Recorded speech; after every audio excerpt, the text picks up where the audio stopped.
اور آخری بات میں یہاں کرتا ہوں، خطبے کا وقت ختم ہو رہا ہے۔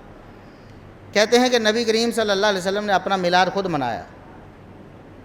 ان کے علماء تو کہتے تھے کہ 300 سال تک یا 600 سال تک میلاد نہیں منایا، لیکن آج یہ ہمیں بتا رہے ہیں کہ نبی پاک صلی اللہ علیہ وسلم اپنا میلاد خود بناتے تھے۔ کیسے بھئی؟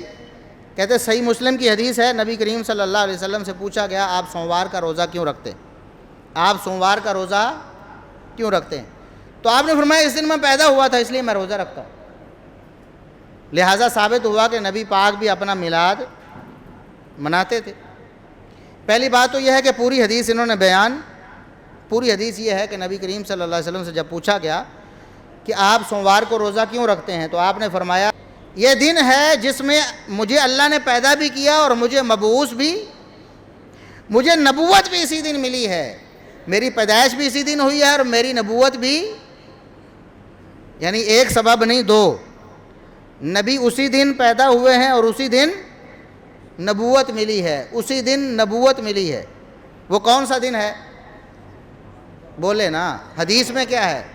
نبی پاک نے فرمایا سوموار والے دن میں پیدا ہوں اور سوموار والے دن مجھے نبوت ملی ہے۔ اور اس سال کس دن پیدا ہوئے؟ ابھی جو میلاد منایا ہے اتوار والے دن۔ بھئی نبی پاک صلی اللہ علیہ وسلم کے طریقے کے مطابق اگر اس کو میلاد منانا کہیں، چلو ہم تھوڑی دیر کے لیے آپ کی بات مان لیتے ہیں کہ یہ میلاد منانا تھا، تو نبی کریم صلی اللہ علیہ وسلم روزہ رکھتے ہیں اور آپ سبیلے لگاتے ہیں۔ نبی کریم صلی اللہ علیہ وسلم روزہ رکھیں اور آپ عید منائیں، اور آپ کو پتہ ہے عید والے دن روزہ اور روزے والے دن عید۔ ہماری عید کب ہوتی ہے؟ جب روزے ختم ہوتے ہیں۔ عید والے دن روزہ نہیں ہوتا اور روزے والے دن عید نہیں ہوتی۔ کتنی چھوٹی سی بات ہے، سمجھتے نہیں ہیں۔ اور آپ صلی اللہ علیہ وسلم فرماتے ہیں کہ میں سوموار والے دن پیدا ہوا ہوں، سوموار والے دن ہی اللہ نے مجھ کو نبوت دی ہے۔